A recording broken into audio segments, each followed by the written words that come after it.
On this problem, we're asked about the polyatomic ion NCS with a 1- charge.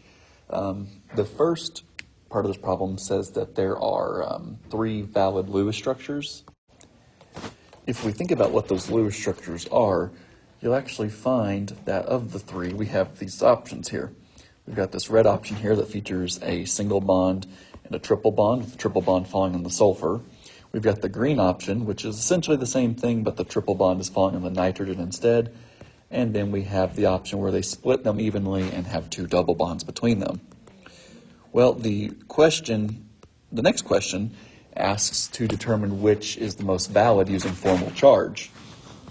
So, formal charge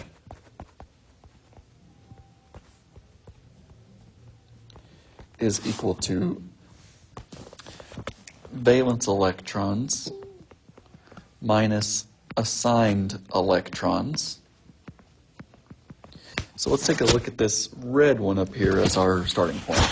Now when you find the formal charge, you have to find the formal charge of each element or each atom within that structure. So we'll just begin over here with nitrogen. Nitrogen has 5 valence electrons. Whenever you're counting assigned electrons, any electrons that are not being shared with anything else are counted completely on that element. So we can see this nitrogen has 6 electrons that it's not sharing at all. And then we can see that it's sharing 2 between the nitrogen and the carbon. Whenever we're talking about assigned electrons, we're going to assign one of these shared ones to the nitrogen and 1 to the carbon. So that gives us a total of 6 unshared plus this 1 shared for a total of 7. 5 minus 7 is -2. That means on this red molecule, nitrogen has a formal charge of -2. For the carbon, carbon has 4 valence electrons. It has 4 bonds, and as we're assigning electrons, it's 1 per bond. So that's 4 minus 4 to give you 0. And on the sulfur, sulfur has 6 valence electrons. We'll subtract these 2 that are not being shared at all, and then 1 for each of these bonds, so that's a total of 5 for a formal charge of +1. Now we'll move on to the blue molecule, and we'll do the same thing. Nitrogen still has 5 valence electrons. On this one, you have 4 unshared plus 1 for each bond, so 4 plus 2 is a total of 6. So that gives us a formal charge of -1 on the nitrogen. This carbon, 4 minus 1 for each bond is 4, so 4 minus 4 is 0. And on the sulfur, we've got 6 valence electrons minus 1, 2, 3, 4, and then 1 for each bond, so that is a total of 6. And 6 minus 6 is 0. All right, so then we go on to the green one. This nitrogen, 5 valence electrons minus 1, 2, and then 1 for each bond, so 3, 4, 5. 5 minus 5 is 0. I can't get my equal sign good. There we go. Carbon, 4 minus 4 is 0. And on the sulfur, we have 6 minus 1, 2, 3, 4, 5, 6, 7. And that is -1 as its formal charge. So now that we've assigned them all formal charges, we have to evaluate those formal charges to see which one is the best structure. We want the formal charges to be 0. In a perfect world, the best molecule will have 0 formal charge. On each one of these, on the red, the blue, and the green, there's no molecule that has all formal charges of 0. So we take our next step. If there is a negative formal charge, that negative formal charge should fall on the more electronegative element. So we want them as close to 0 as they can be, but if they can't be 0, we want the negative formal charge to fall onto the more electronegative element. So right off the bat, I'm going to come up here and I'm actually going to cross out this red one as an option because it's got a formal charge of -2. That's the furthest from 0, so it is eliminated as one of our options. So then our options are the blue, which has a formal charge of 0 on the sulfur, which is good. 0 on the oxygen, which is good, and -1 on the nitrogen. Now, out of these three, nitrogen is the most electronegative, so it makes sense that we have a negative formal charge on that nitrogen. It's looking like the blue might be our best answer. If we look at the green one, we see 0 formal charge on nitrogen, which is good, 0 formal charge on carbon, which is good, but then you have a negative formal charge on the sulfur. Sulfur is not the most electronegative element in this compound, so for that reason we're also going to eliminate the green one as an option. That means that this blue Lewis structure is, in fact, the best one, and our justification of that is the formal charge. The next question asks us to compare SO3 compared to SO3 2-. We're supposed to draw the Lewis structures for both. So, in this case, we'll just count our valence electrons. Sulfur's got 6. Oxygen has 6, but there's 3 of them. So that's 6 plus 6 times 3. That's 24 valence electrons to work with. Since this is the same, we have 24 valence electrons, but we've gained 2 from some source. A 2- charge means you've gained 2 electrons. So this one actually has 26 to work with. So we'll start drawing. We know sulfur's got to go in the middle because he's less electronegative. Let's see, if I were to draw the dot structures for these, look something like this. Oops, not that. Too many. There we go.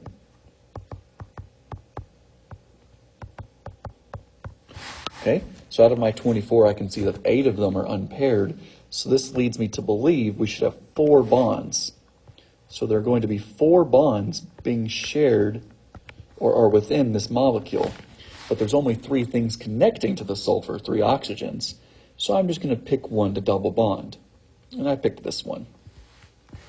Okay, so we'll go ahead and give everyone else their octet. And there we've got the Lewis structure. We've used exactly 24 electrons, and everyone has a satisfied octet. Now, let's get a little more space here. We drew this on the previous page, but we could have just as easily have done it with the double bond down here. Or we could have just as easily double bonded this oxygen down here in the lower right instead. Here it's completely arbitrary as to which one of these we pick. So when this happens, we know these are called resonance structures.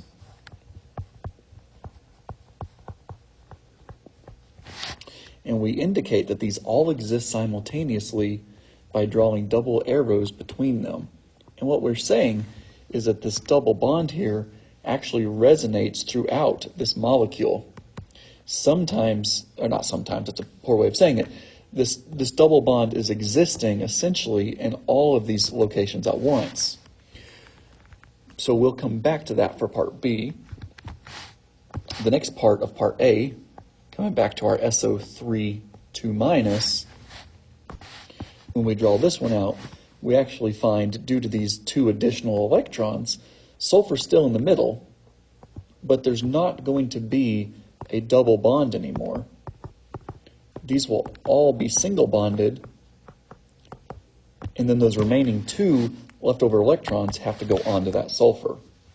That gives everybody an octet. We used exactly 26, so we just have to finish it by lumping it in brackets and putting its charge on there. So part 2b says, what is the bond order for each species? Well, bond order refers to the number of bonds between the elements. So we can see here, we have a single bond, a single bond, and a single bond. This substance has a bond order of 1, representing single bonds. Where this gets a little tricky is in these resonance structures.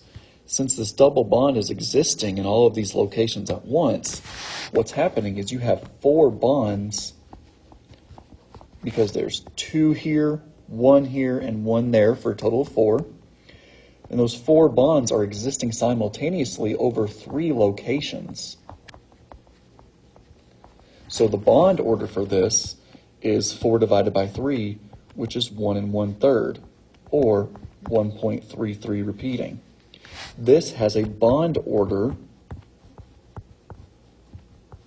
of 1 1/3. And that means that this double bond resonating throughout here gets split evenly, where this is essentially a 1 1/3 bond, this is essentially a 1 1/3 bond, and this is essentially a 1 1/3 bond. Why that matters is for part C, where we're asked out of these to find the one with the shorter bond length. So if we think about it, let's just say we have X single bonded to X, X double bonded to X, and X triple bonded to X. This would have a bond order of 1, this would have a bond order of 2, and this would have a bond order of 3. Now it makes sense that a triple bond is a stronger bond than a single or a double, and since it's a stronger bond, it's actually going to pull these substances in closer. So we can make a generalization that higher bond order results in shorter bond lengths.